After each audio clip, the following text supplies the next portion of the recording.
অমিতদা শুধু অমিতদার কথা কি বলবো, আমরা পুজো আগেও হতো, এর আগেও হতো, মানুষ আসতো কি আসতো না একরকমভাবে। কিন্তু 2010 সালের পরে বাঁশবেড়িয়ার এই কার্তিক উৎসবের চেহারাটাই বদলে যায়। পুলিশ প্রশাসনকে সাথে নিয়ে ম্যাপ করে এবং কিভাবে কোন প্যান্ডেলের দিকে কোথায় কাকে নিয়ে যাওয়া যায়, কলকাতা থেকে শিল্পীদের, বিখ্যাত শিল্পীদের মাধবী মুখার্জি থেকে সাহেব চ্যাটার্জি, চিরঞ্জিতের মতো অভিনেতা অভিনেত্রীরা বিভিন্ন সময়ে এই প্যান্ডেলগুলোতে এসে ঘুরেছে, যার ভাবনা থেকে। এবং শুধু আমরা নিজেরাও বলবো, আমরা যারা এই প্ল্যাটফর্মে কাজ করি প্রত্যেককে যোগ্য সম্মান দিয়ে, ছোট বড় মিডিয়ার সমস্ত সবাইকে সাথে নিয়ে বাঁশবেড়িয়া উৎসবকে এক অন্য উচ্চতায় তুলে ধরেছে অমিতা। এই পুজো নিয়ে আমাদের দর্শকদের যদি কিছু বলে। প্রথমেই ইন্ডিয়ান ফেস্টিভ্যালের টিমকে, তার সদস্যদের এবং ইন্ডিয়ান ফেস্টিভ্যালের দর্শকদের আমার প্রণাম, শুভেচ্ছা, শ্রদ্ধা। দেখুন, বাঁশবেড়িয়ার কার্তিক উৎসব 350 বছরের বেশি। আপনারা নিশ্চয়ই জানেন, চাঁদ সওদাগরের মনসামঙ্গল কাব্যে যে সপ্তগ্রাম বন্দরের কথা শোনা যায়, সেই সপ্তগ্রাম বন্দরের সপ্তগ্রামের অন্যতম গ্রাম বাঁশবেড়িয়া, যার একসময় নাম ছিল বংশবাটি, অধুনা বাঁশবেড়িয়া। বাঁশবেড়িয়ার যেহেতু এটা বন্দর এবং ব্যবসায়িক জায়গা, তাই বাঁশবেড়িয়ায় দেখবেন অনেক শিব মন্দির আছে। চাঁদ সওদাগরের গল্পের সঙ্গে যদি মেলান বা ইতিহাসের সঙ্গে, বাঁশবেড়িয়ায় চাঁদ সওদাগর নিজে যেমন শিবের অভিষেক ছিল, ঠিক তেমনি তার সপ্তগ্রাম বন্দরে বাঁশবেড়িয়া শহরে ছড়িয়ে ছিটিয়ে রয়েছে প্রচুর শিবের মন্দির। এবং স্বাভাবিকভাবেই যেখানে বন্দর হয়, বাণিজ্য হয়, কথা আছে না, বাণিজ্যে বসতি লক্ষ্মী, ঠিক তেমনই বাণিজ্য নগরীগুলোতে দেখবেন মানুষের রিক্রিয়েশনের জন্যে অনেক জায়গা থাকে। তখনও ছিল একই রকমভাবে, এখন যেমন আছে। ব্যবসায়ীরা এসে সারাদিন ব্যবসা করে বন্দরে এসে নেবে, তারা রিক্রিয়েশনের জন্যে কিছু পতিতাপল্লী থেকে সেই জায়গাও বাঁশবেড়িয়ায়। এবং স্বাভাবিকভাবেই বাঁশবেড়িয়ায় তাদের হাত ধরেই এই কার্তিক পুজোর সূচনা। বাঁশবেড়িয়ার কার্তিক পুজোর পাশাপাশি যেটা সবথেকে উল্লেখযোগ্য, কার্তিকের থেকেও অন্যান্য দেবদেবীদেরও একই রকমভাবে দেখতে পাওয়া যায়। সমান্তরালভাবে আমরা বলি না 33 কোটি দেবদেবতা, আসলে 33 কোটি মানে ওই লক্ষ কোটি নয়, 33 প্রকার। তো সব দেবদেবতাদেরই বাঁশবেড়িয়ায় এই সংক্রান্তিতে আমরা দেখতে পাই। সেটা যেমন কার্তিকের বিভিন্ন রূপ আছে, জ্যাংরা কার্তিক, রাজা কার্তিক, দেব সেনাপতি, অর্জুন কার্তিক, শিশু কার্তিক, খোকা কার্তিক, ভেড়ে কার্তিক, জিলিপি কার্তিক। আবার পাশাপাশি এখানে মহাদেবের বিভিন্ন রূপ দেখতে পাওয়া যায়। মা দুর্গা, মা তারা থেকে কালী সব দেখতে পাওয়া যায়, নারায়ণ দেখতে পাওয়া যায়। আবার যে দেবতাগুলো সচরাচর মানুষ মন্দির নেই বা দেখতে পায় না, কামধেনু, গরুর পুজো, এগুলো কালিয়া দমন, এই ধরনের দেবদেবতাগুলোও বাঁশবেড়িয়ায় পূজিত হয় এই কার্তিক সপ্তাহে। আচ্ছা অমিতা, মাঝখানে একটু জানতে চাইছি, যেটা হচ্ছে আপনারা নামকরণ করেন কার্তিক উৎসব, কিন্তু দেখা যায় এত দেবদেবীর পুজো শান্তিপুরে হয়, নবদ্বীপে হয়, তারা এটাকে রাস উৎসব বলে। এই নামকরণ কার্তিক উৎসব বা রাস উৎসব, রাস উৎসবের সঙ্গে কি এটা তুলনা করা যায়? না, এটা আসলে কার্তিক পুজো, যেহেতু কার্তিক সংক্রান্তি তে এই পুজোটা হয় এবং কার্তিক পুজো বলেই প্রচলিত। আর এই কার্তিক উৎসব কথাতে এসছে এই পুজোকে কেন্দ্র করে, আর পুজোটা একদিন কার্তিক সংক্রান্তির দিন, কিন্তু বাঁশবেড়িয়া শহর এই পুজোটাকে কেন্দ্র করে মেতে ওঠে ঠিক দুর্গাপুজোর পর থেকেই। দুর্গাপুজোর সময় বহু মণ্ডপে তাদের পুজোর ব্যবস্থাপনা শুরু হয় এবং তারপর থেকে সবাই মেতে ওঠে এই উৎসবে। আর ওই মাননীয় মুখ্যমন্ত্রী বলেন না, ধর্ম যার যার উৎসব সবার, তো স্বাভাবিকভাবেই জাতি ধর্ম বর্ণ নির্বিশেষে বাঁশবেড়িয়ার মানুষ এই কার্তিক পুজোকে কেন্দ্র করে উৎসবে মেতে ওঠে। এই কার্তিক পুজো আমরা দেখেছি আপনি আসার আগে, অর্থাৎ আপনি যখন ক্ষমতা এলেন প্রথম, বাঁশবেড়িয়ার ভাইস চেয়ারম্যান হলেন, তার আগে আমরা দেখতাম পুজো একরকম। অনেকের আইডিয়াও ছিল না, কিছু মানুষ চুচুড়া থেকেও সব মানুষ আসতো কিনা, কিন্তু আপনি আসার পরে এখানে মানুষের ঢল লেগে গেল। না দেখুন, কার্তিক পুজো আমি প্রথমেই বললাম 350 বছরের পুরনো, এবং বাঁশবেড়িয়ায় কার্তিক উৎসব আমিও ছোট থেকেই জন্মের পর থেকেই, যখন সেই বাবা মায়ের হাত ধরে, কিন্তু তবু আপনি স্বীকার করুন না করুন, না, আমরা তখন থেকেই কার্তিক আমরা উৎসব। দেখেছি আমরা 2010 সালের পর থেকে আপনি আপনার যে চিন্তাধারা, আপনি প্রত্যেকটা ওই ধোপাঘাটকে কেন্দ্র করে আপনারা কাউকে না কাউকে তো একটা উদ্যোগ নিতে একদম হয়। তো এই জিনিসটা আমরা বলতে চাইছি যে আপনার যে ভাবনা, এই ভাবনাটা কিন্তু বাঁশবেড়িয়া কার্তিক পুজোকে, উৎসবকে একটা অন্য জায়গায় কতটা এগিয়ে নিয়ে গেছে সেটা নয়, ব্যাপারটা হলো প্রচার বিমুখ ছিল বাঁশবেড়িয়ার কার্তিক একদম পুজো, ঠিক, প্রচার এই বিমুখ কথাই আমরা ছিল। বলছিলাম। পুজো যেটা কমিটিগুলো- হচ্ছে কি, এই পুজোর ছবি অনেকে জানেই না, ছোট বাচ্চারা এই ঠাকুর দেখতে এসে যে এত দেবদেবীর পুজো হয় এটা সম্বন্ধেই জানতেন না। এটাকে মানুষের ঘরে ঘরে পৌঁছে দিয়ে আসা, আপনার নিশ্চয়ই মনে থাকবে সন্দীপন আর সুব্রত সাইকেল বলছি নিয়ে যে- এসে আসতেন। যে যাদের কথা বলতেই হয়, 2010 সালে প্রথম যখন, তখন তৎকালীন যিনি মগরা থানার অফিসার ইনচার্জ ছিলেন, একদম।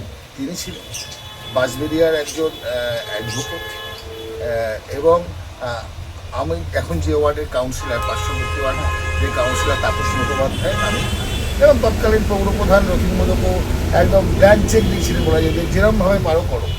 আমরা মূলত বসে সিদ্ধান্ত নিয়েছিলাম যে কার্তিক পুজোকে একটা রূপরেখা দিতে হবে। এত খরচের, এত বড় বড় বাজেটের পুজো হয়, অথচ তার কথা বাইরে মানুষ জানতে পারে না। অথচ এর থেকে অনেক কম বাজেটের পুজো নিয়ে বারাসাতের কালী ফালি এগুলো অনেক বেশি হাইলাইট হয়। তো এটাকে মূলত এক সূত্রে বাঁধার জন্য ঠিক চন্দননগরে যেরকম সেন্ট্রাল কমিটি করে কার্তিক পুজোটাকে এক সূত্রে বাঁধার চেষ্টা করা হয়েছে।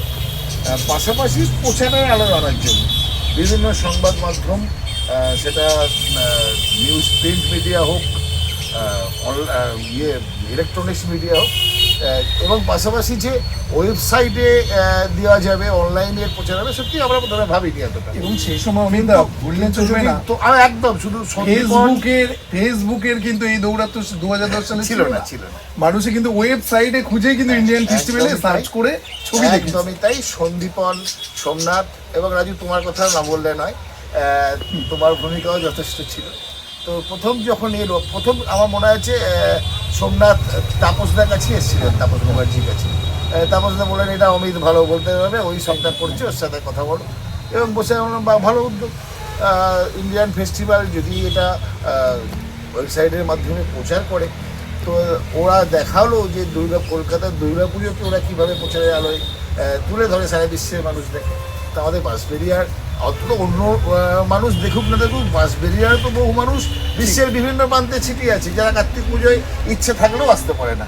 তারা অন্তত নিজের কর্মস্থলে বসে তার পাড়ার যে উৎসব, তাদের যে আবেগ, বাঁশবেড়িয়ার মানুষের তো একটা আবেগ বাঁশবেড়িয়ার কার্তিক পুজো, সেই আবেগটাকে উপভোগ করতে পারবে। এবং সেই জন্যে ইন্ডিয়ান ফেস্টিভ্যালও একদম প্রথম দিন থেকেই আমাদের সহযোগীর ভূমিকা পালন করেছে।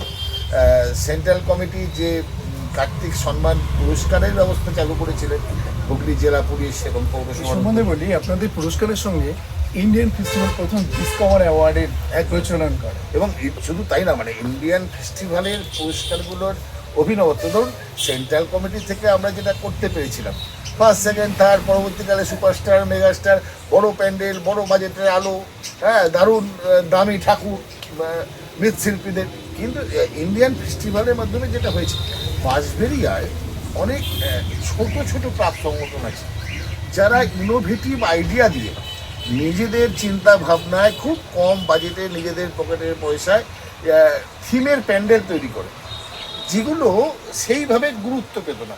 এবং উদ্যোগ নিয়ে করলেও 2-4 বছর করার পর যেহেতু সেই প্যান্ডেলগুলো দেখতে মানুষ যেত না, প্রচার ছিল না, তারা তাদের হারিয়ে যেত তারা কালেক্ট্রমে। মানুষ চিন্তা একদম ইন্ডিয়ান অমিত ফেস্টিভ্যালের দার সম্বন্ধে এই মাঝখানে একটু কথা না বললেই নয়। আমাদের এই ইন্ডিয়ান ফেস্টিভ্যালের মূল যে কর্ণধার সন্দীপন চৌধুরী, চুচুড়া থেকে সাইকেল চালিয়ে আসতো, ওর বাবা আজকালের রিপোর্টার, আসতো কোনো অহংকার না নিয়ে।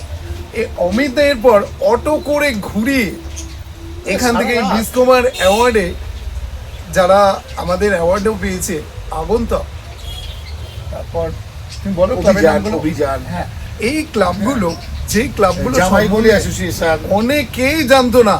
অমিত দা কিন্তু এই ক্লাবগুলোকে এক অন্য দেখুন একটা কথা বলি, মানে 2010-এর আগেও না বাঁশবেড়িয়ায় সারা রাত ধরে কার্তিক পুজোর প্যান্ডেলে ঘুরে দেখবে মানুষ ছিল না। এখনো নেই, মানে এখনো নেই বলতে, যেহেতু রাত্রে ট্রেনের ব্যবস্থা নেই, বাঁশবেড়িয়ার পরিবহন ব্যবস্থাটা খুব খারাপ এখনো অবধি।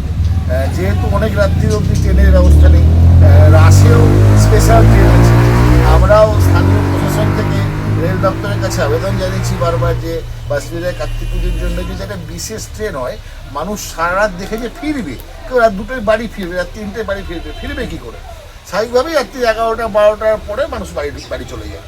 তো ইন্ডিয়ান ফেস্টিভ্যাল 2010 সালে প্রথমবার যখন করলাম, হুগলি জেলা পুলিশের পুলিশ সুপার তিনি নিজে উপস্থিত ছিলেন এবং সঙ্গে মাধবী মুখোপাধ্যায়, সাহেব চট্টোপাধ্যায়। তো এরকম ভিভিআইপিদের নিয়ে আমরা সেরা পুজোগুলোতে যখন ঘুরছি, স্বাভাবিকভাবেই কম বাজেটের পুজোগুলোতে ওই সময় পৌঁছানো যায়নি।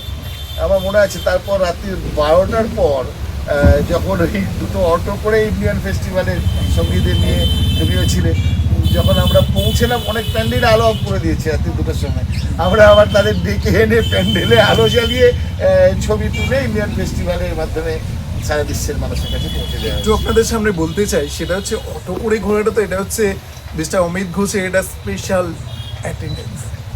আমাদের এখানে যারা হচ্ছে গাড়ির কনভয়, সে এক বিশাল কনভয় ছিল, ব্ল্যাক ক্যাট থেকে শুরু করে এবং অভিনেতা অভিনেত্রীরা, প্রত্যেকটি প্যান্ডেলে হাজার হাজার মানুষের ভিড়, এবং সেই ভিড় সামলে আমাদের মনে আছে এই কনভয় আমরা রিপোর্টার হয়েও সে প্রথম থেকে গিয়ে দৌড়ে গিয়ে সামনে কভার করতে পারছি না, এতগুলোই কনভয় ছিল। এরপরেও যারা মিস গেছে যেসব প্যান্ডেলগুলো, ওই রাত্রিবেলা আমাদেরকে আবার অটো করে নিয়ে গিয়ে দেখিয়ে নিয়ে এসে প্রত্যেকটি প্যান্ডেলে কিন্তু যাওয়ার ব্যবস্থা করেছিলেন। এই জন্য অমিত ঘোষ ইন্ডিয়ান ফেস্টিভ্যালের মধ্যে দিয়েই বাঁশবেড়িয়ার পুজো কমিটি যারা কর্মকর্তা, তাদের কাছে একটা বার্তা দিতে চাই। দেখুন, আজও কিন্তু খুব যে প্রচারের আলোয় আমরা এসেছি তা নয়। এই 2010, 11, 12 ওই সময় যেটুকু আমরা এগুতে পেরেছিলাম, গতানুগতিকভাবে সেই জায়গাতেই থমকে আছে, আর বিশেষ কিছু আর ডেভেলপমেন্ট হয়নি। শোভাযাত্রার মান উন্নয়ন হয়েছে, বাজেট বেড়েছে, আরও ভালো বাজনা আসছে, আরও ভালো আলো আসছে, কিন্তু এখনও বিজ্ঞাপন আসে। বাঁশবেড়িয়ার মানুষ পুজো করে নিজেদের পকেটে পৌঁছে, বড় বিজ্ঞাপন যদি না এসে পৌঁছায়, আমার মনে হয় তাহলে পুজোর বাজেটও কিন্তু এইখানেই থমকে থাকবে, আগামী দিনে আরও বাড়ানো যাবে না। যেহেতু বাঁশবেড়িয়া একটা ক্ষয়প্রাপ্ত শিল্পাঞ্চল, ডানলপ নেই, পেপার মিল নেই, একটা গ্যাঞ্জেস জুট মিল, একটা ইলেকট্রো স্টিল, খুব অর্থনৈতিকভাবে খুব দুর্বল জায়গা। এবং সেই জায়গায় দাঁড়িয়ে যদি বাজেট বাড়াতে হয় আগামী দিনে, তাহলে কিন্তু বিজ্ঞাপন আনতে হবে। এবং পুজো কমিটিগুলোকে দুর্গা পুজোর আগে থেকেই বিজ্ঞাপন, মানে কর্পোরেট হাউসগুলোকে কীভাবে পাওয়া যায় তার জন্য উদ্যোগ নিতে হবে। এটাই হচ্ছে চিন্তাধারা। শুধু পুজো করলেই হবে না, একটা পুজো থমকে গেলে বা হয়ে গেলে, এবারে পুজো 25-এর পুজো শেষ হলে 26-এর পুজোর প্রস্তুতি না শুরু করলে এই ধারাটাকে ধরে রাখাটা অনেক ব্যাপার। আমরা চন্দননগরে দেখি, আমরা কলকাতা দেখি, তারা সারা বছর এই ভাবনা নিয়ে চলে। প্রত্যেকটা প্যান্ডেলে একটা টাইটেল সং তৈরি করতে হবে, একটা ট্যাগলাইন তৈরি করতে হবে, তবেই তো পুজো। এবারেও অনির্বাণ পুজো কমিটির 50 বছর, তারা থিম সং করেছে। বাঁশবেড়িয়ায় যেটা খুব অভাব ছিল, বাঁশবেড়িয়া কমিটিগুলো না, তাদের কি থিম হবে, প্যান্ডেলের বিষয় কি, এটা কাউকে জানতে দেবো না, এটা কাউকে বলা যাবে না। প্যান্ডেল হচ্ছে সেই সামনে ত্রিপল টাঙিয়ে, কি প্যান্ডেল হচ্ছে কাউকে দেখাবো না। এখন সেই ধ্যান ধারণা থেকে বেরিয়ে এসছে। এখন অনেক পুজো কমিটি তাদের থিম ঘোষণা করছে, প্রচার করছে, ব্যানার লাগাচ্ছে। থিম সং গত বছর কিশোর বাহিনী ক্লাব করেছে, এবছর অনির্বাণ থিম সং করেছে। আস্তে আস্তে অনেকটাই ডেভেলপড হচ্ছে।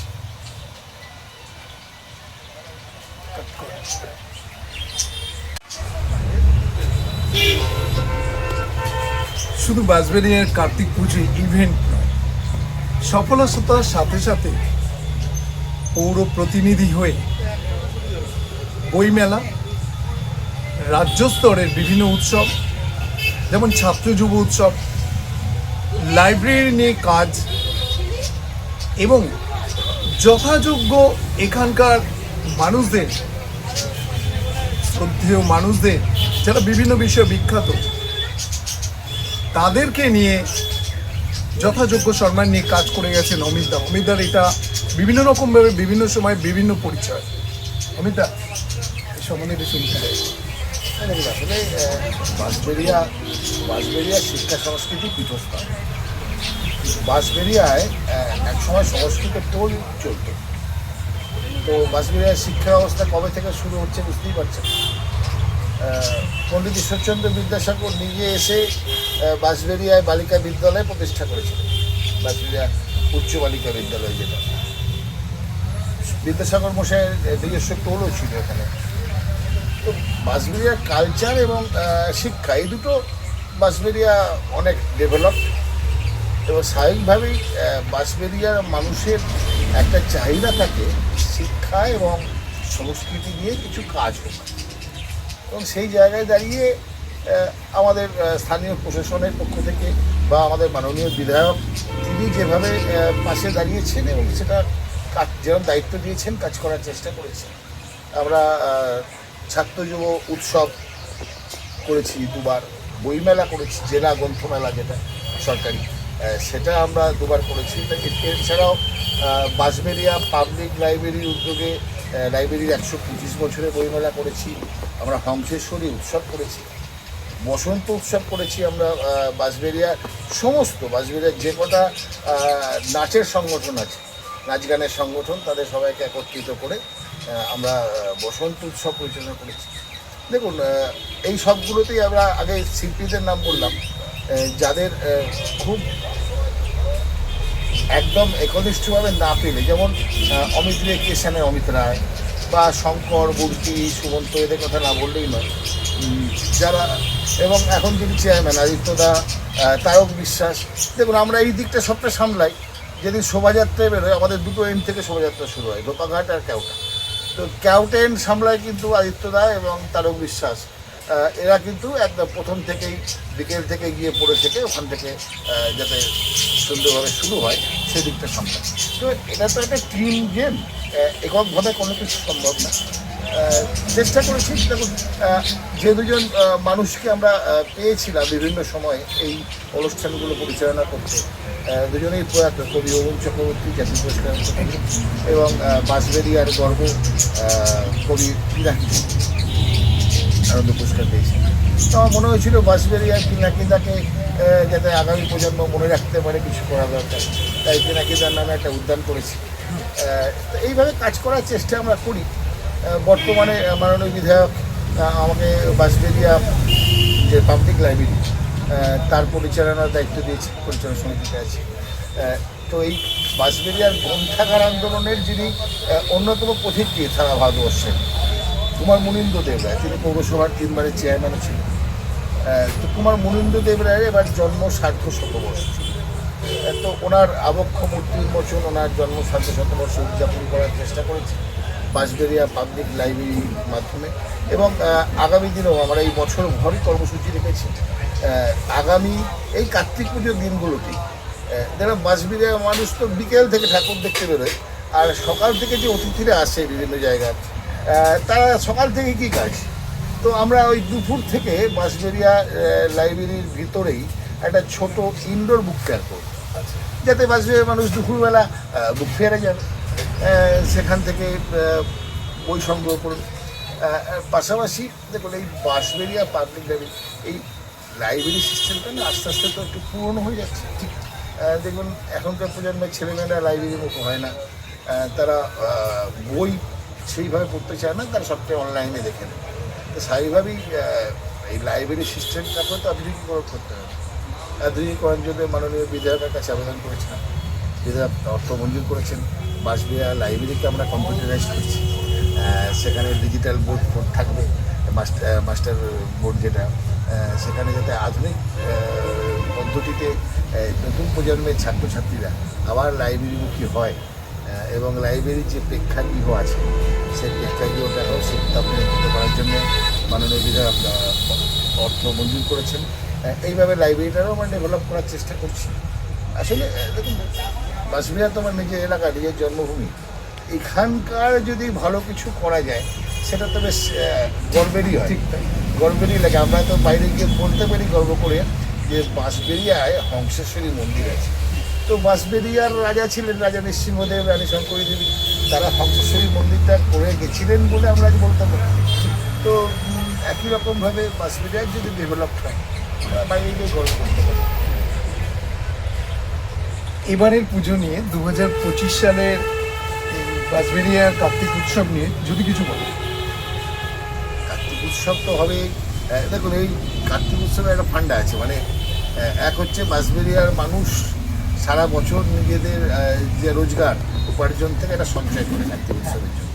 এখানে দেখবেন কোনো চাঁদার জুলুমবাজি নিয়ে কোনো কমপ্লেন থানায় জমা পড়ে না। আচ্ছা, অন্য অন্য অনেক জায়গায় শোনা যায় রাস্তায় গাড়ি দাঁড়ি করে চাঁদা তোলা, এইসবগুলো হয় না। সারা বছর এই ক্লাবের ছেলেরা নিজেদের উপার্জনের পয়সা মাসে মাসে সঞ্চয় করে এবং কার্তিক পুজো তারা সেটা উজাড় করে খরচা করে। কিন্তু যেটা হয়, যেবার ওই দুর্গা পুজো কালী পুজোর সঙ্গে কার্তিক পুজো গায়ে গায়ে হয়ে যায়, সেবার একটু সমস্যা হয়, আলো ভালো প্যান্ডেল পেতে সমস্যা হয়। কিন্তু এবারে অনেকটা গ্যাপ, স্বাভাবিকভাবেই সবাই মুখিয়ে আছি। বাঁশবেড়িয়াতে এবার অনেক ভালো মণ্ডপ হবে, অনেক ভালো আলোকসজ্জা, অনেক ভালো শোভাযাত্রা বাঁশবেড়িয়া এবার কার্তিক উৎসবে উপহার দেবে। সেন্ট্রাল কমিটি যেরকম করছে, আর ইন্ডিয়ান ফেস্টিভ্যাল সন্দীপনের সঙ্গে আমার কথাও হয়েছে, ওরাও পাশাপাশি ওদের যে অ্যাওয়ার্ড সেটা এবারও কাজ করতে চাইছে।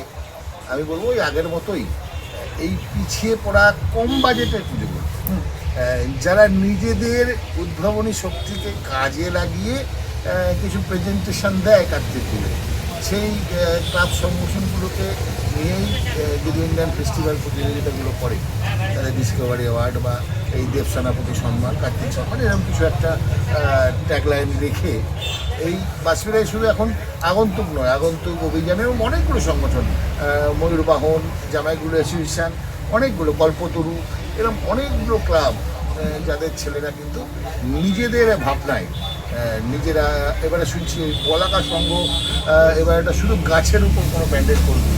তো এই ধরনের ক্লাবগুলোকে যদি আরও বেশি উৎসাহ দিয়ে এগিয়ে নিয়ে আসা যায়, বা মনে হয় তাহলে বাঁশবেড়িয়া কার্তিক পুজো ডেভেলপ করবে। ওই কলকাতায় হয়েছিল, খুলে এনে এখানে প্যান্ডেল লাগিয়ে দিল, তার মধ্যে তো অভিনবত্ব কিছু নেই। মানুষ বললো এটা তো কলকাতায় দেখেছি, এটা তো চন্দননগরে দেখেছি, কিন্তু নতুন কিছু পেলে মানুষ বলবো বা এটা তো কলকাতা আমরা পাইনি, এটা তো বাঁশবেড়িয়াতেই পেলাম। ঠিক ইন্ডিয়ান ফেস্টিভ্যাল সেই পুজো কমিটিগুলোকেই এগিয়ে নিয়ে আসুক, আমি সঙ্গে আছি। ঠিক, অমিত ঘোষের সঙ্গে আমরা একমত। শুধু বড় প্যান্ডেল এখানে হচ্ছে ওখানে হচ্ছে সেটা খুলে নিয়ে এসে না, ছোট ছোট কাজগুলো, এবং অনেক আর্টিস্ট আছে, আজ পুলক চক্রবর্তীর মতো অনেক আর্টিস্ট আছে, আমরা নতুন নতুন আরও কাউকে হয়তো এবছর খুঁজে পাবো। আমরা সেগুলো তুলে ধরার অপেক্ষায় এবং নতুন নতুন পুরস্কার আপনাদের প্যান্ডেলে পৌঁছে দেওয়ার আমরা চেষ্টা করব। দেখুন, বাঁশবেড়িয়ায় এই সন্দীপনের জন্যই গৌরাঙ্গ কুইলা, অমিত রায়, সন্দীপন রায়, যেটা বলা হয় গৌরাঙ্গ কুইলার মতো আর্টিস্টকেও আমরা বিচারক হিসেবে পেয়েছি কেন্দ্রীয় কমিটি। ঠিক ঠিক, হ্যাঁ, তো স্বাভাবিকভাবেই গৌরাঙ্গ কুইলা যেবার এসছেন, আমি সঙ্গে ছিলাম, বাঁশবেড়িয়ার এই নতুন যে দু একটা প্যান্ডেল উনি দেখেছেন, ভূয়সী প্রশংসা করছিলেন, যেরকম কাজ সত্যি কলকাতাতেও অনেক জায়গায় খুঁজে পাওয়া যায় না। তো স্বাভাবিকভাবেই এই ধরনের অন্তত কিছু মানুষকে, শুধু ফিল্ম স্টার নয়, মানে যাদের উদ্ভাবনী শক্তি আছে, যারা এগুলো বুঝবেন। যেমন আমাদের ওই প্রথমবার যখন শুরু করেছিলাম, প্রথমবার যে ক্লাবটা প্রথম পুরস্কার পেয়েছিল, অনেকেই নাকমুখ শিখতেছিল কী করে ফার্স্ট পেয়েছে।